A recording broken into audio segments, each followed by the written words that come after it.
আজকে আমাদের এই আলোচনায় শান্ত বাসরে আমরা সবজি বলি নিয়ে কিছু আলোচনা করব। কেন এত ফল থাকতে, নানা রকম ফল থাকতে, বিশেষ কতগুলি ফলকেই বলির উপাদান হিসেবে বেছে নেওয়া হয়েছে। যেমন ধরুন সুপুরি। সুপুরি একটা অদ্ভুত ফল, খাওয়া হয় কিন্তু কোনো গন্ধ নেই, স্বাদও এমন কিছু না, কিন্তু এটা মানুষ খেতে পছন্দ করে। সুপুরি বলিও দেয়া হয়। খুব কঠিন সুপুরি বলি দেয়া।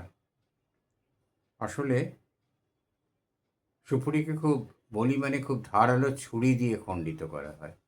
খাঁড়া দিয়ে এভাবে বলি দেওয়া তো সম্ভব না। সুপুরিকে একটা এমন জিনিসের প্রতীক করা হয়েছে যেটা ওই সুপুরি চর্বণের সঙ্গে মিলে যায়, চর্বিত চর্বণ। সুপুরি আমরা চিবিয়ে যাওয়া একটা নেশা, এটা কোনো লাভ নেই কিন্তু করি। ঠিক যেমন পরনিন্দা পরচর্চা, এটাকে পরনিন্দা পরচর্চার প্রতীক বলে ধরা হয়েছে। সেই জন্য সুপুরি আমরা চিবই শুধুমাত্র পরনিন্দা করতে ভালো লাগে বলে, যেরকম পরনিন্দা করি। কোনো লাভ হয় না তো পরনিন্দায়, পরচর্চাতেও কোনো লাভ হয় না, কিন্তু ভালো লাগে, মানুষকে ছোট করতে ভালো লাগে, তাই আমরা সেই সব আলোচনা করি। আর এই পরনিন্দা পরচর্চার প্রতীক হিসেবে সুপুরিকে ধরা হয়েছে, যাতে আমাদের অন্তরের সেই প্রবৃত্তি না থাকে, সেই জন্য সুপুরি বলি দেওয়া হয়েছে। আবার অপরপক্ষে সুপুরিতে সমস্ত দেবতার আবির্ভাবও কল্পনা করা হয়েছে। হিন্দু পুরাণ, হিন্দু মাইথোলজি বড় অদ্ভুত। বিভিন্ন জিনিসকে দ্বার্থবোধক বা তারও বেশি অনেক বহুবোধক করে ব্যবহার করা হয়েছে। সর্বদেবতার আবির্ভাব, পান সুপুরি ঘটে দেয়া হয়। পানকে বলা হয় অর্ধনারীশ্বর, হরপার্বতী, এবং সেই জন্যে পান সুপুরি দুটোর একসঙ্গে সংযোগ অতি পবিত্র। এ তো গেল সুপুরি বলির কথা। এরপর চাল কুমড়ো। চাল কুমড়ো তো আমরা সকলেই খেয়েছি, খাদ্য হিসেবে খেতে ভালোই লাগে। এই সবুজ পুরুষ্টু ফলটিকে বলি দেওয়া হয় পুরুষ্টু প্রাণী ছাগলের পরিবর্ত হিসাবে। আর কুষ্মাণ্ড এর সংস্কৃত নাম। এটাকে বলি দেওয়া হয় কেন? কুষ্মাণ্ড গান্ধারীর সেই উপাখ্যানের সঙ্গে জড়িত আছে ব্যাপারটা। গান্ধারী তাড়াহুড়ো করে অসময়ে একটি চর্ম অলাবু প্রসব করেন। সেখান থেকে সেটা তার যথেষ্ট পরিমাণে পরিণত হওয়ার সময় হয়নি, তাই সেখান থেকে কোনো পুত্রই জন্মায় না। সেটাকে ব্যাসদেবের অনুজ্ঞায় টুকরো করে 100টি ঘৃত ভাণ্ডের ভেতরে রেখে দেওয়া হয় এবং সেখান থেকে শতপুত্রের জন্ম হয়। এই ঘৃতভাণ্ড কি আমি আমার আগের একটি ভিডিওতে ব্যাখ্যা করেছি, আজ আর করব না। তো এই যে অকালের কুষ্মাণ্ড, যার সময় হয়নি পরিণত হবার, সেখান থেকে অকাল কুষ্মাণ্ড। আর এই অকাল কুষ্মাণ্ডকে বলিদান দেয়া হয় এখানে চাল কুমড়ো আবার আরেকটা কারণ আছে বলি দেবার। অনেক সময় চাল কুমড়ো গাছে ফুল ফোটে, ছোট ছোট চাল কুমড়ো হয়, গ্রামের বাড়িতে দেখা যায়, কিন্তু ঝরে যায়, থাকে না। ব্যর্থতার প্রতীক, অকর্মণ্যতার প্রতীক। আমি একজন অকর্মণ্য, আমি কর্মকে ঠিকমতো করতে পারলাম না, আমার সফল হলাম না। আমার সেই অকর্মণ্যতাকে বলি দেওয়ার জন্য, অকর্মণ্যতার সেই প্রবণতা বা সেই অক্ষমতাকে আমি বলিদান দিয়ে তার থেকে অব্যাহতি পেতে চাইছি, তাই চাল কুমড়ো বলি দেওয়া হয়। এরপরে 3 নম্বরে আসবো আমরা গোলমরিচ। এই গোলমরিচের জন্য ভারতবর্ষ বড়দিন হয়েছিল। অত্যন্ত দামি একটি মশলা, যার জন্য ভারতবর্ষ পরাধীন হয়েছিল। আর এই গোলমরিচকে বলি দেওয়া হয়, গোলমরিচকে ধরে নেওয়া হয় রিপু এবং শত্রু নাশের প্রতীক। ঝাঁঝ আছে তো সেই জন্য রিপু, ঝাঁঝালো একটা জিনিস। রিপুর প্রতীক, শত্রু নাশের প্রতীক, সেই জন্য গোলমরিচকে বলি দেয়া হয়।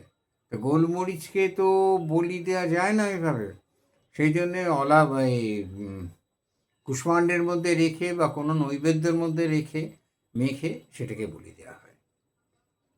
মধু, মধু বলি দেওয়াটা, মধু একটা সুন্দর জিনিস, খুবই পবিত্র জিনিস। পঞ্চগব্যে মধু লাগে, অমৃত সম।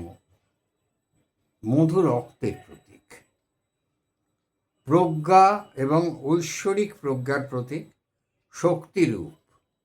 আর এর সোনালি রং ও আঠালো ভাব অদম্য মাতৃত্বের প্রতীক। তাহলে এই এত সুন্দর একটা জিনিস মধু, এটাকে বলি দিচ্ছে কেন? না, এটা রক্তের প্রতীক, সেই জন্য এটাকে বলি দেওয়া হচ্ছে। রক্তের যে অশুভ গুণ সেটা যেন বলি কিছুর সঙ্গে মেখে তাকে দ্বিখণ্ডিত করা হচ্ছে। মধু, সেই জন্য মধুও বলি দেওয়া হয়। আচ্ছা, ঐশ্বরিক প্রজ্ঞা লাভ করতে চাইছে। আমি সাধনার একটা নিয়ম আছে যে আমি সাধনা করে যে অষ্টসিদ্ধি ষোড়শসিদ্ধি বা যে ফল পেলাম, সেই ফল আবার দেবীর পায়ে নিবেদন করে দিতে হয়। মধু বলি দেওয়া হচ্ছে। এই গেল আমাদের আখ বলির কথা বলবো এবার। আখের যে শক্ত খোলস, আর এই শক্ত খোসাটা ছাড়িয়ে ফেলতে পারলে, ওরে বাবা, এখন ভাবলে দাঁত শিরশির করে, ছাড়িয়ে ফেলতে পারলে ভেতরের মিষ্টত্ব পাওয়া যায়। তা মানুষের ভেতরে কঠিন বাইরে একটা আবরণ থাকে, ভেতরে মিষ্টত্ব থাকে, কোমল স্বভাব, হৃদয়ের সংমিশ্রণকে বোঝায়। এটা বলি দেবার অর্থ হলো অহংকার ও কঠোরতাকে ঈশ্বরের পায়ে নিবেদিত করা। বলি দিয়ে দিলাম, তুমি নাও, তোমাকে দিলাম। এই হলো 5টা সবজির কথা বললাম, আরও অনেক রকম বলি আছে। তো আর একটা অদ্ভুত জিনিস হলো, যেটা বলি নয়, সেটা কালী মূর্তিতে আমরা দেখি। এই মূর্তিতে আমরা দেখি দেবী কালিকা দাঁত দিয়ে জিহ্বা দংশন করে আছেন। কেন? না স্বামীর বুকে উঠে পড়ে লজ্জা পাননি, সেরকম কোনো ঘটনাই হয়নি। জিহ্বা হলো সমস্ত লোভের প্রতীক। শুধু খাদ্য নয়, টাকা পয়সা, বাড়ি গাড়ি, যা বাস্তব লোভ, জিহ্বা তার প্রতীক। কারণ ভাবতেই, আমার একটা বাড়ি হবে, বাবা একটা গাড়ি কিনব, বাবা অনেকগুলো টাকা পাবো, এই যে লোভ, জিহ্বা এর প্রতীক। আর কিসের প্রতীক জানেন? জিহ্বা, কথা বলি আমরা জিহ্বা দিয়ে। মানুষকে অপমান করতে মানুষ ভীষণ ভালোবাসে। একজনকে ছোট করার মতো আনন্দ অন্য অনেক কিছুতেই নেই। সবাই নন, কিন্তু অনেকেই মানুষকে ছোট করে এক ধরনের বিকৃত আনন্দ পান। মানুষকে অপমান করার, একজন মানুষ, তার তো একটা মান আছে ন্যূনতম, তাকে অপমান করার যে সুযোগ, সেইটা অপব্যবহার করতে কেউ চান না। দেবী দাঁতে জিভ কেটে এই স্বভাবটিকে পরিত্যাগ করতে বলছেন, লোভ দমন করতে বলছেন। তাই তিনি জিহ্বা দন্তে দংশন করে আছেন। এর আরও অনেক মানে আছে, সেগুলো আবার কোনো এক সময় আলোচনা করা যাবে। নমস্কার।